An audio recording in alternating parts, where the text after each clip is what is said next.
สวัสดีท่านผู้ชมสบายดีสบายดียามแล้งพี่น้องจ๋าตอนนี้3 โมงกว่าแล้วบรรยากาศมืดฝนพี่น้องอันที่เห็นน้ำไหลบ่แม่นน้ำฝนเด้น้ำโซลาร์เซลล์ปล่อยลงมาอันที่เห็นเปียกๆมีน้ำนี่คือน้ำโซลาร์เซลล์ให้ลุ่มลงไปแต่ก็คือแห้งบ่มีน้ำมีแต่แค่3-4ให้ล่ะแห้งอีกแล้วหลังจากที่ฝนตกมา2 วันหนักๆแล้วก็หยุดยาวฝนมันตกบ่ต่อเนื่องตกแล้วก็หยุดบางทีกับหลายอาทิตย์บางทีกับเป็นเดือนยังมาตกอีกเทื่อนึงมันเลยแห้งอันนี้สิเป็นก้าฟังนี่เนาะวานก้า2 ที่อยู่ฟังนั่นนะครบเดือนแล้วพอดำแล้วแต่ว่ารอฝนตกก้าฟังนี่ก็วานน้ำหลังอาศัยดำทั้งนี้ก็บ่ต้องลกก้าไก่หิวก้าไก่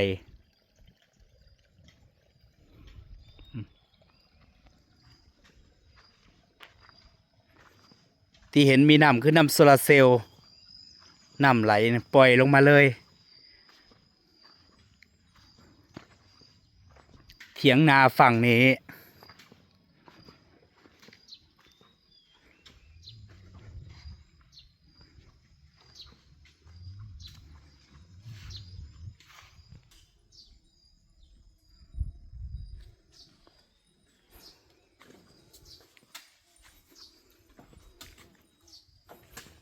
ลุงเลินกับยายมาขึ้นมาต่อทอให้ยังบ่ทันแล้วเนาะบัวขึ้นแล้วพี่น้องอันนี้บ่ได้ปล่อยน้ำใส่เลยเด้ตั้งแต่พุ่นละน้ำบาดาลน้ำโซลาร์เซลล์ผสมกับน้ำฝนบัวกำลังขึ้นเอาบัวมาปลูกก็เลยบ่อยากปล่อยน้ำลงสระก็เลยปล่อยลงให้หน้าไว้อย่ามันถ่วมบัวยันบัวตายพุ่นเดี๋ยวรอให้บัวขึ้นก่อนปล่อยปลา21 ถุง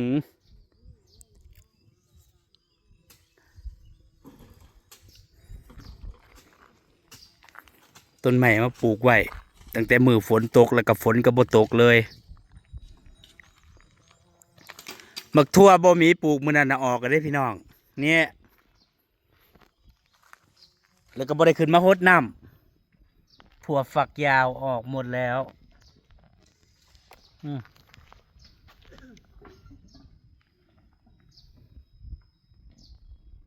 ออกแล้วพุ่นแล้วก็สิใส่ปุ๋ยใส่หยังใส่ปุ๋ยคอกอันนี้เบี้ยผักกาดเด้จักผักกาดนะใส่มะเฮียเนี่ยมีแต่เบี้ยผักกาด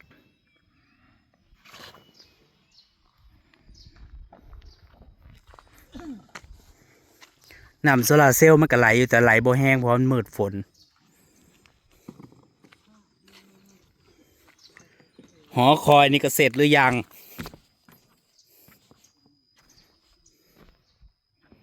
บอนเกลือป่าบอนนั่งเล่น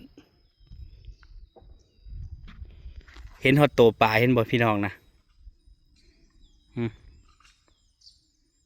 ปลาทับทิม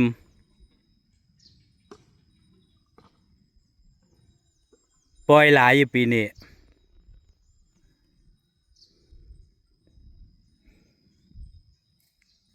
ลักๆก็ปล่อยปลาตะเพียน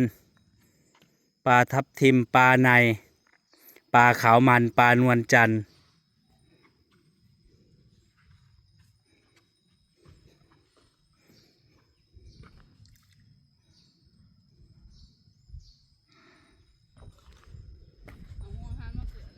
ยังว่าเสียวขึ้นมาก็ลืมตั้งแต่ปล่อยปลาก็ยังบ่ทันได้เกลืออาหารช่ำโอ้ยต้นมักฮุงข่อยว่าสิปลูกมักฮุงพร้อมเด้ซื้อเบี้ยมักฮุงมาจากฝั่งไทยเบี้ยมักฮุงฮอลแลนด์แล้วก็มักฮุงเตี้ยแล้วก็ต้นมะกรูด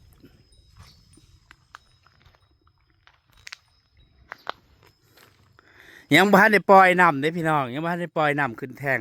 เนาะตั้งแต่เฮ็ดแล้วก็รอมันแห้งแล้วก็พักหังก็สิขึ้นมาต่อท่อ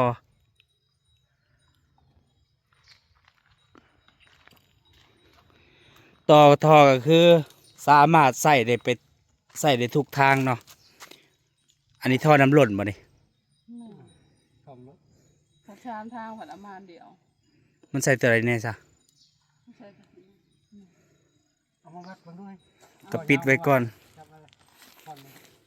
ท่อน้ำล้นก็คือว่าเปิดน้ำใส่แท่งไว้ตลอดเนาะ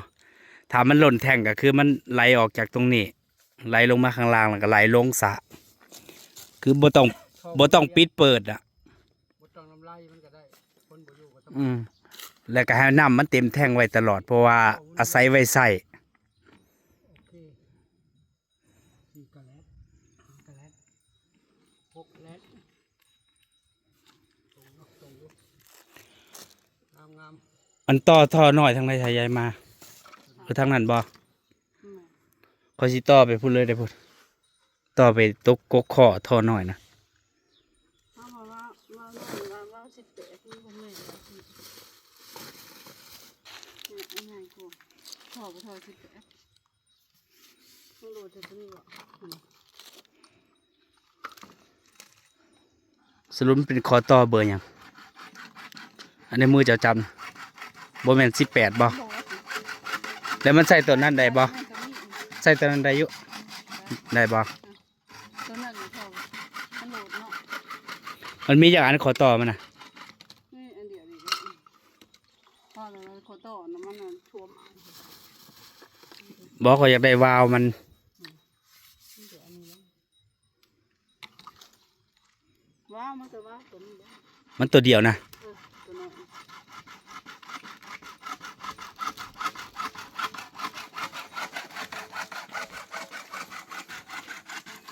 กล้องวงจรก็ยังบ่ได้เอามาติดอยู่พี่น้องหังก็เอาลักมาเมื่อวานเนี่ยเดี๋ยวมื้ออื่นก่อนเนาะสิให้ลุงเลือนนั่น ทุกคนขึ้นมานี่เลย ว่ามันต้องเสื่อมต้องหยังนี่ได้ต้องเจาะน็อตติดอหย่างก่อนเนี่ยเอามา พอสีใส่ทั้งโซลาร์เซลล์อันดอกไฟโซลาร์เซลล์แล้วก็กล้องวงจร ยังบ่ทันได้ติดตั้งกล้องอยู่มันต้องไปโหลดไปกรอกข้อมูล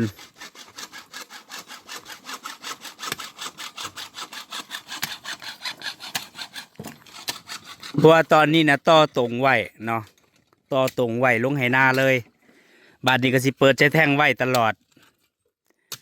แล้วคำมันหล่นก็ลงสระหรือว่าปล่อยไปให้หน้าเนาะเพราะว่าแท่งน้ำนี่ก็สำหรับเ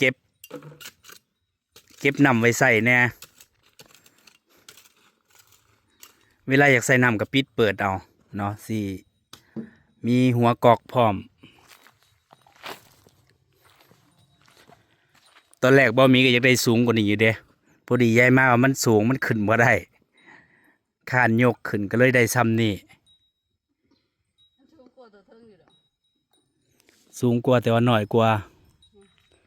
ข้างบน กองมันตัดออกเลย อันนี้เราเทลงไปข้างล่างอีกเด้พื้นแค่นี้เนาะจนถึงอันดินเก่า ขาหลีกินเพิ่งดินเก้าเป็นเม็ด พอยันมันสุด แข็งแรงแน่นอนแข็งแรงรับประกัน แต่ว่าข้างบนก็สิได้หาอันผ่ากองแสงนะมาปิดไว้ เวลาล่มระยันใบม่วงนะมันปลิวลง ปูไว้ให้อยู่ เนาะ ห้อมท่อนกอทะลุมาทั้งเลย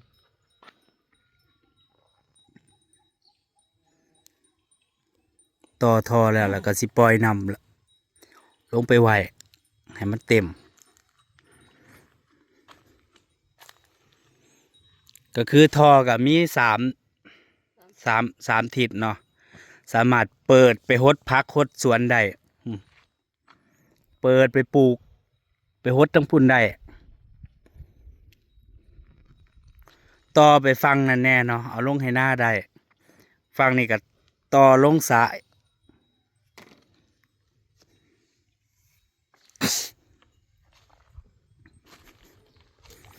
งานยังไม่จบ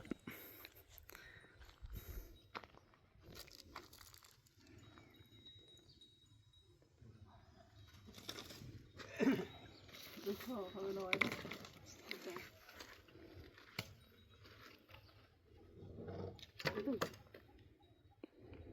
มันก็ใส่หลายอยู่ได้ท่อเนี่ยท่อนี่ก็ท่อนละร้อยมัน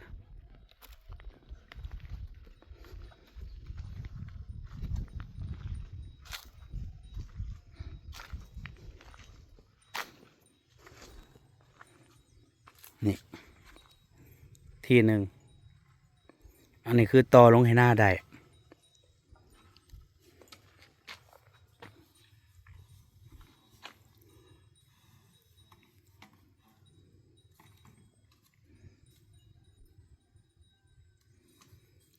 ติดกาว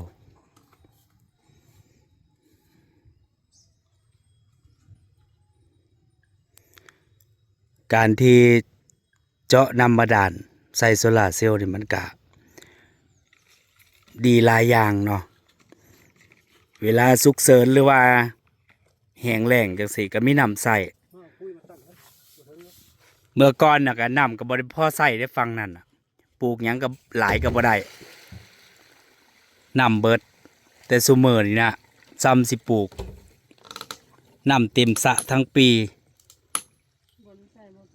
ฮะมาตั้งกันก่อนตัดก่อนตั้งไอ้วัดให้ ต่อไปก็คือสิปลูกหยังก็ได้เนาะน้ำในสระก็คือสิเต็มตลอด เวลาบ่ได้ใส่ก็ปล่อยลงสระ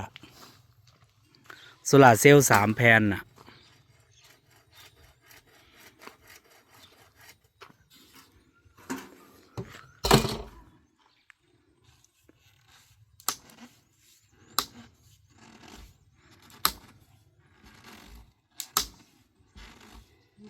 เอ้า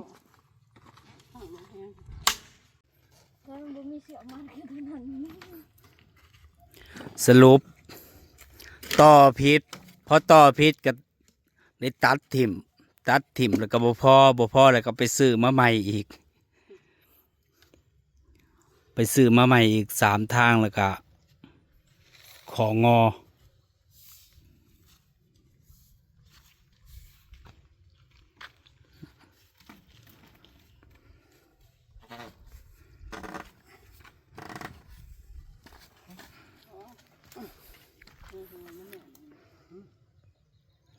ใส่ของงบ ตัวนั้นน้ำขึ้น ตัวนี้น้ำลง ตัวนี้น้ำล้น เป็นแล้วไปบิดไปหันเขา ครับกันนี่สิฮะ ตัวนี้ก็สิได้ต่อลงสระอีก สรุปมันพอใส่ใหญ่มาท่อใหญ่นี่ เอาเลยของเขาร้อยตัดถึงได้สองช้อนของเขาร้อยสี่อัน มันสิได้ต่อลงกันให้หน้าอีกได้เนี่ย อันนี้มันต้องผู้ใดเพื่อต่อลงผู้ใด ต่อไปโลด ให้มันหอดน้ จะเอาไปโลด ำประมาณ2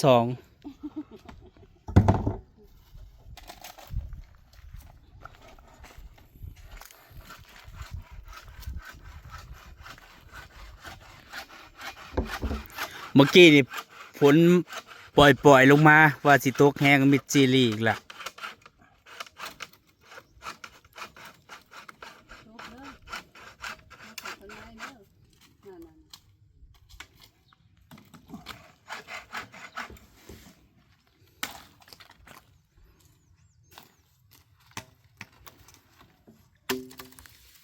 มันใส่ของงอหลาย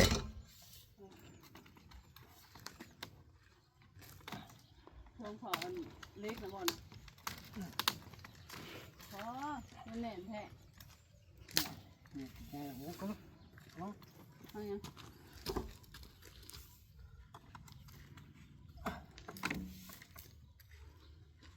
บอกดิ เอาอันนวดประมาณนี้ มาในห้างเลยนะก็ม่วงนะ หมุนเคลื่อน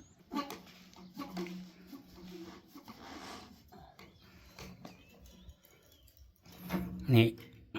แทงนำท่านผู้ชมเนาะก็สามารถบรรจุได้หลายพันลิตรอยู่ ได้ตื่นๆเลยนี่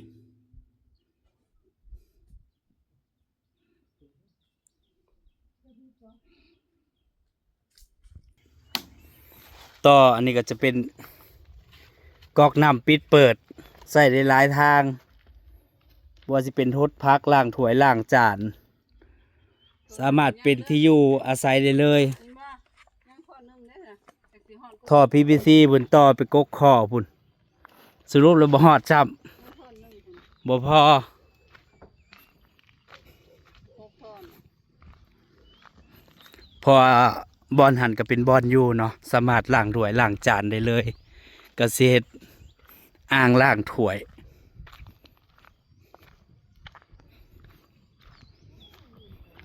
บ่พอแค่นี้ต่อมาอีกนี่สิเฮ็ดอ่างล้างจานอยู่นี่